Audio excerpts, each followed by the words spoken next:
I never imagined my 6-year-old son's instincts would unravel a dark family secret, but looking back, all the signs were there. My life changed the day Lucas refused to eat at his grandmother's house. Not just politely declined, he pushed his plate away with such force that the china rattled against the mahogany dining table, his small face twisted in distress. "I don't want it," he whispered, eyes fixed on the steaming bowl of homemade chicken soup in front of him. The same recipe my mother-in-law, Margaret, claimed had been passed down through generations of her family. "Lucas," I scolded automatically, then caught myself. This wasn't like him. My son was usually the most well-mannered kindergartner in his class, always saying please and thank you, never making scenes. But lately, every time we visited his grandmother's house, he became a different child. Withdrawn, anxious, refusing to eat anything she prepared. Margaret's face darkened as she stood at the head of the table, her perfectly manicured nails drumming against the polished wood. "I spent 3 hours making this soup especially for you," she said, her voice dripping with the particular kind of sweetness that always set my teeth on edge. "Just like I used to make for your cousins." The mention of his cousins made Lucas shrink further into his chair. I hadn't seen my nieces and nephews at these weekly family dinners for months now. Their parents always had excuses: sports practice, homework, doctor's appointments. It struck me as odd, considering how they used to never miss a Sunday at Grandma's house. "He's just going through a picky phase," I said quickly, trying to diffuse the tension. "I can make him a sandwich when we get home." "Nonsense." Margaret's voice hardened. "In my day, children ate what they were given, or they went hungry. No one coddled us with special meals." She moved behind Lucas's chair, her hands gripping his shoulders. "Just one spoonful, dear, for Grandma." Lucas started trembling. Actually trembling. Something cold settled in my stomach as I watched my normally happy, confident child seem to collapse in on himself. "Mom, please," my husband David interrupted from across the table. "If he doesn't want to eat, don't force him." Margaret's head snapped toward her son. "I raised you better than this, David. Are you going to let your child disrespect me in my own home?" I'd heard variations of this guilt trip countless times over the 7 years I'd been married to David. Usually I bit my tongue, kept the peace. But something about Lucas's fear, so visceral and raw, sparked a protective fury in me. "He said no," I stated firmly, standing up. "And we're going to respect that." "This is ridiculous." Margaret's composure cracked. She snatched up the soup spoon, her knuckles white around the silver handle. "Just eat it, you ungrateful child." Lucas burst into tears. Before I could react, he knocked the bowl away from him. Hot soup splashed across the pristine tablecloth, staining the white fabric an accusatory yellow. The silence that followed was deafening. "Get out," Margaret whispered, her face contorted with rage. "Get out of my house." I grabbed Lucas's hand and practically ran for the door, David close behind us. As we drove home in tense silence, I kept glancing in the rearview mirror at my son. He had stopped crying but sat unnaturally still, staring out the window. "Lucas, honey," I said gently, "can you tell me why you didn't want to eat Grandma's soup?" He shook his head, pulling his knees up to his chest. "Did it taste bad?" David asked, trying to keep his tone light. "You can tell us." "I saw her," Lucas whispered, so quietly I almost missed it. "In the kitchen, when she was making it." "Saw her do what, sweetheart?" Lucas pressed his face against the window. "Can't tell. She said if I tell, bad things will happen." David and I exchanged alarmed looks. My mind raced back through recent months, cataloging changes. How Lucas had gone from loving his grandmother's cooking to refusing to touch it. How the other grandchildren had slowly stopped coming to family dinners. How Margaret had become increasingly insistent about preparing all the food herself, refusing any offers of help in the kitchen. That night, after Lucas was finally asleep, I sat at our kitchen table with my laptop. My fingers hovered over the keyboard before I typed, "Henderson family food poisoning." Nothing relevant. I tried again. Margaret Henderson cooking complaints. A news article from 3 years ago caught my eye. A local food safety violation at a charity bake sale. The organizer had been taken to the hospital. The name listed made my blood run cold. Margaret Henderson. I dug deeper. Social media posts from relatives I'd never met, hinting at mysterious illnesses after family gatherings. A pattern emerged, stretching back years before I'd even met David. Children getting sick after visits to Grandma's house. Adults developing mysterious symptoms. All carefully explained away, dismissed as stomach bugs or food allergies. My phone buzzed with a text from an unknown number. My hands shook as I read it. "This is Emma, your niece. I saw you searching about Grandma online. We need to talk. There's so much you don't know." I stared at the message for a long time, my mind racing back to all the uneaten meals, all the excuses, all the signs I'd somehow missed. But my son hadn't missed them. He'd known, somehow, that something was very wrong with Grandma's cooking. And now I was finally going to find out what. I met Emma at a small cafe 2 towns over, far from Margaret's watchful eye.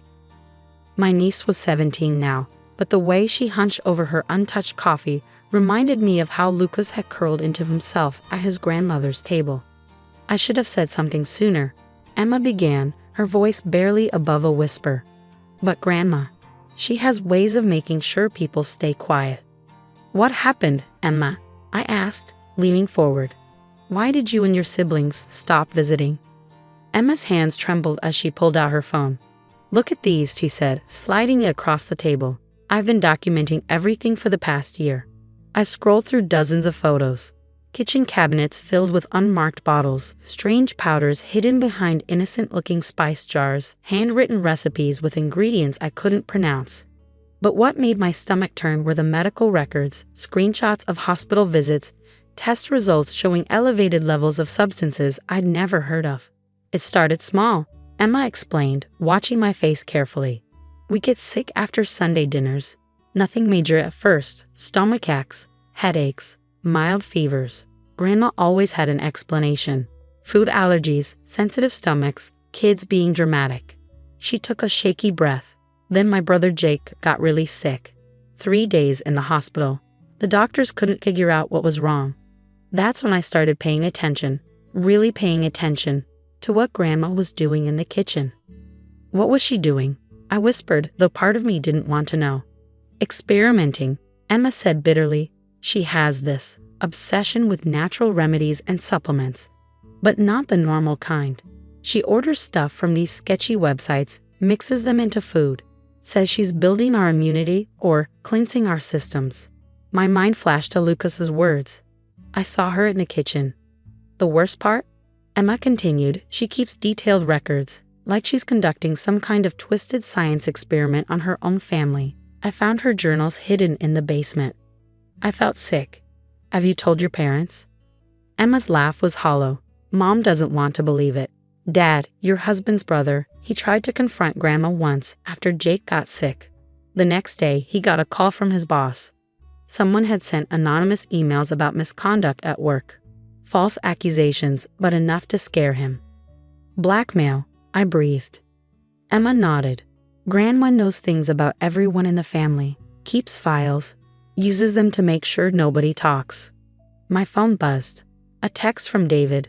"Mom's coming over. Says she needs to talk about Lucas." Emma's face went pale when I showed her the message. "Don't let her in," she warned. "And whatever you do, don't let her near your kitchen." I drove home in a daze, Emma's words echoing in my mind. When I pulled into our driveway, Margaret's silver Mercedes was already there. She stood on our porch, holding what looked like a peace offering, a container of her famous chicken soup. David answered the door before I could stop him. Margaret swept past him into our house, her designer heels clicking against the hardwood floors. "I've been thinking about yesterday," she announced, heading straight for our kitchen. "I may have overreacted, but you know I only want what's best for my grandchildren." She placed the container on our counter, then began opening cabinets, presumably looking for bowls. My skin crawled as I watched her move through my kitchen with such familiarity. "Actually," I said, finding my voice, "we were just heading out. Doctor's appointment for Lucas." Margaret's hand stilled on a cabinet door. "On a Sunday." "Yes," I said firmly, "and we're running late." "Well, at least let me put this soup in your fridge for later." She reached for the handle. "No." The force of my own voice surprised me. We won't be eating that." Margaret turned slowly, her eyes narrowing. "And why is that, dear?" "Because I know what you've been doing," I said, my heart pounding. "I know about Jake's hospitalization. about the unmarked bottles, the journals. All pretense of warmth vanished from Margaret's face. "Emma," she hissed, "that ungrateful little snitch. I suppose she showed you her ridiculous evidence." "Get out of my house," I demanded, pulling out my phone. "Before I call the police." Margaret's laugh sent chills down my spine. "And tell them what? That your mother-in-law makes health tonics? That she cares enough about her family to boost their immunity naturally?" Her voice hardened. "Who do you think they'll believe? The respected grandmother who volunteers at church, or the paranoid daughter-in-law who's clearly been reading too many conspiracy theories?" "They'll believe the lab results." David's voice came from behind us. I hadn't even heard him come in. He held up his phone, displaying photos of the same medical records Emma had shown me, and the dozens of witnesses. "All the children you've made sick over the years." For the first time, I saw real fear flicker across Margaret's face. "David," she breathed, "you can't possibly think I would hurt my own family." "But you did, Mom," he said quietly. "And it stops now." Margaret's composure cracked. "I was helping," she shrieked, "making you all stronger. You're too weak, too soft, all of you. Just like your father was." She lunged for the container of soup on the counter. David moved faster, grabbing it before she could reach it. In the struggle, some of the liquid splashed onto Margaret's hand. The reaction was immediate. Angry red blisters began forming on her skin. As Margaret stared in horror at her own creation's effects, I called 911. Within minutes, our kitchen was filled with police officers and paramedics. They led Margaret out in handcuffs, her perfectly manicured hands now red and swollen, her mascara running down her cheeks. "This isn't over," she called back to us. "You'll see. I was protecting this family." As the police car drove away, I held David close, both of us shaking. But amid the chaos and horror, one thought kept repeating in my mind. My 6-year-old son had known. Somehow, he had seen the truth that we adults had missed for so long. And his refusal to eat at Grandma's house had finally exposed a darkness that had poisoned our family for years. The weeks following Margaret's arrest felt like waking up from a long nightmare. The investigation revealed horrors beyond what any of us had imagined. Police found dozens of journals in her basement, detailing years of systematic experimentation on family members. She'd been ordering unregulated supplements from the dark web, testing different combinations in her recipes, meticulously recording the effects on her unwitting victims. The story made national headlines. Grandmother arrested for poisoning family through natural remedies. Local news interviewed former neighbors who spoke about children getting mysteriously ill after Margaret's famous bake sales. A former church member recalled how her entire choir had been hospitalized after Margaret's special backslash cookies. But the real healing began when the family finally started talking. We gathered at my house one Sunday, not for dinner, but for truth. Jake, now recovered, shared his hospital story. Cousins spoke about years of unexplained illnesses. Aunts and uncles admitted to ignoring signs, fearing Margaret's retaliation. Emma brought her documentation, which proved crucial for the prosecution. "I kept having these dreams," Lucas said quietly during the gathering, sitting in my lap. "About Grandma's kitchen. The bottles made funny sounds at night, like they were whispering bad things." David squeezed our son's shoulder. "Why didn't you tell us sooner, buddy?" Lucas looked down at his hands. "Grandma said if I told, she'd make you sick instead of me. She said that's what happened to Grandpa." The room fell silent. David's father had died 10 years ago from what everyone believed was a heart condition. Now, we all exchanged haunted looks, wondering just how long Margaret's experiments had really been going on. The prosecutor called it a systematic campaign of abuse. Margaret's defense claimed mental illness, but the journals showed too much careful planning, too much deliberate manipulation. In the end, she pleaded guilty to multiple counts of aggravated assault and child endangerment. At the sentencing, Margaret stood in her orange jumpsuit, all traces of her former elegance gone. She turned to face the family members filling the courtroom benches. "I was making you stronger," she insisted, her voice cracking. "Every generation gets weaker, more susceptible. I was building your immunity, preparing you for." The judge cut her off. 20 years in prison, no possibility of early parole. As they led her away, she called out one last time, "David, tell Lucas Grandma still loves him. Tell him. He doesn't need to hear any more from you," I said firmly, holding my son close. Outside the courthouse, Emma approached Lucas with a small gift bag. "This is for you, cousin," she said, kneeling to his level. "Because you were braver than all of us grown-ups." Inside was a child's cooking set, plastic utensils, a tiny apron, and a real cookbook for kids. Lucas's eyes lit up. "Maybe," Emma suggested, "we can start a new family tradition. Cooking together, the right way.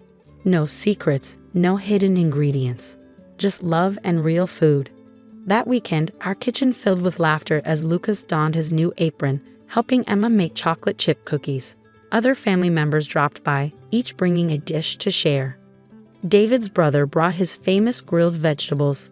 Jake showed up with pizza dough he'd learned to make in therapy. Even my sister-in-law's Pinterest fail cupcakes were celebrated. "Taste this, Mom," Lucas called excitedly, holding up a warm cookie. I hesitated for just a moment, an instinct born from months of fear, but Lucas's proud smile washed away any doubt. The cookie was perfect, simple, sweet, and made with nothing but proper ingredients and a child's love. Later that night, as I tucked Lucas into bed, he asked, "Is Grandma going to be mad that we're having fun without her?" "No, honey," I said, smoothing his hair. "Grandma, she's going to be away for a very long time. And it's okay to be happy and safe with the people who truly love us." He nodded thoughtfully. "Can we invite my other cousins for cookies next time?" "Of course," I smiled. "Our kitchen is always open to family." As I turned off his light, I realized something profound. In trying to strengthen our family through her twisted experiments, Margaret had actually given us a different kind of strength. The strength to speak up, to protect each other, to trust our instincts. Even when those instincts came from a 6-year-old boy who simply knew something wasn't right about Grandma's cooking. Our family gatherings are different now. We cook together, share recipes openly, laugh about kitchen disasters. Every ingredient is labeled, every process transparent, and if someone doesn't want to eat something, we respect that without question. Sometimes the deepest family bonds are forged not by blind acceptance of toxic traditions, but by the courage to break them. My son's refusal to eat at his grandmother's house didn't just save him. It saved our entire family from a legacy of secrets and pain. And that's a lesson worth passing down through generations.